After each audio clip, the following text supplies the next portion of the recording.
People like to print business cards, CEO.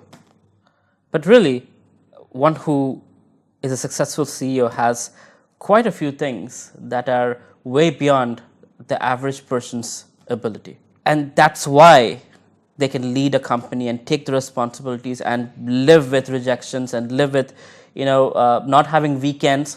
So I'll tell you in this video a little bit about what it takes to be a CEO, a successful one. Well, the first thing is having the ability and the bravery to say yes to things that other people will say no to. When you tell somebody to do a little bit more, they'll be like, oh, it's not my job, it's not what I'm supposed to do.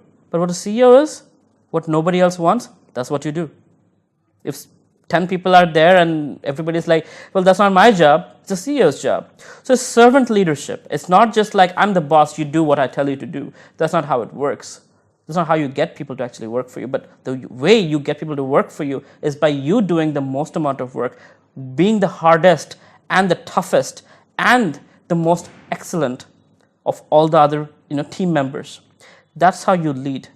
And in a CEO's life, it's not just telling people what to do or management or negotiations and things like that. It is also looking at finances, looking at spreadsheets, creating systems, reading legal works, treating people like humans and making sure they're happy at home. Because if they're not happy at home, they're not going to be performing at work. Remembering names, something that most people don't realize how important it is to remember names.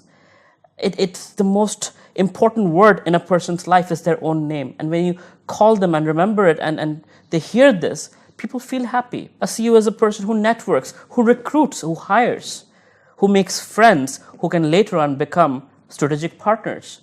So constantly there's a 360-degree view of what needs to happen, keeping things in mind, prioritizing things, being dynamic.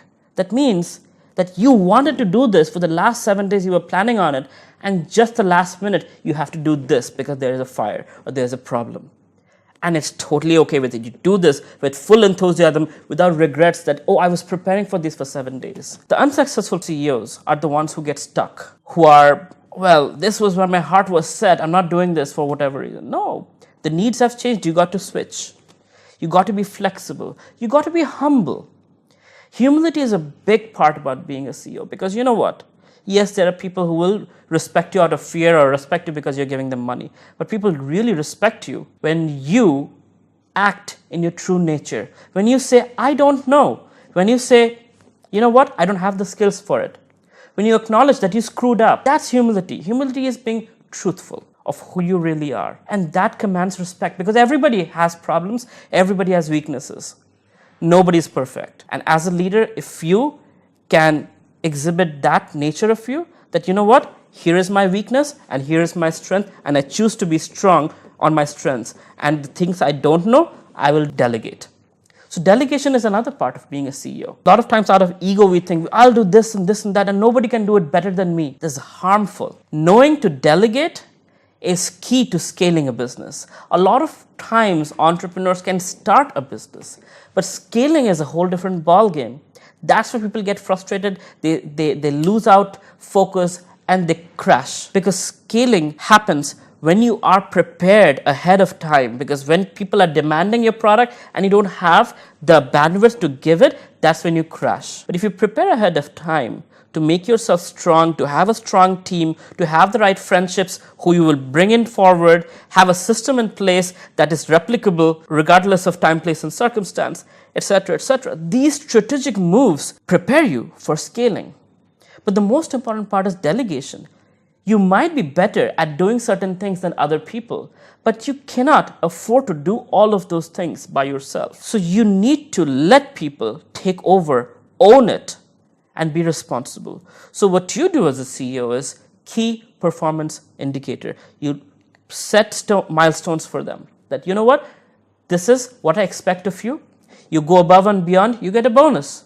You go below this, for 2 months in a row, you fire yourself. That way, people know what is expected of them. And if they don't perform, they will come to you with their resignation letter. You don't have to fire them. So basically what I'm telling you is, There's multiple aspects to being a CEO, multiple qualities, multiple ways of thinking, and all of that put together create a successful business in which you are at the bottom as well as at the top. At the bottom, supporting everybody who is with you in the team, and at the top, leading with vision and guidance and things that others cannot see. That means predicting the future, which is another part of being a CEO. So I hope you get a little bit more appreciation what it really takes.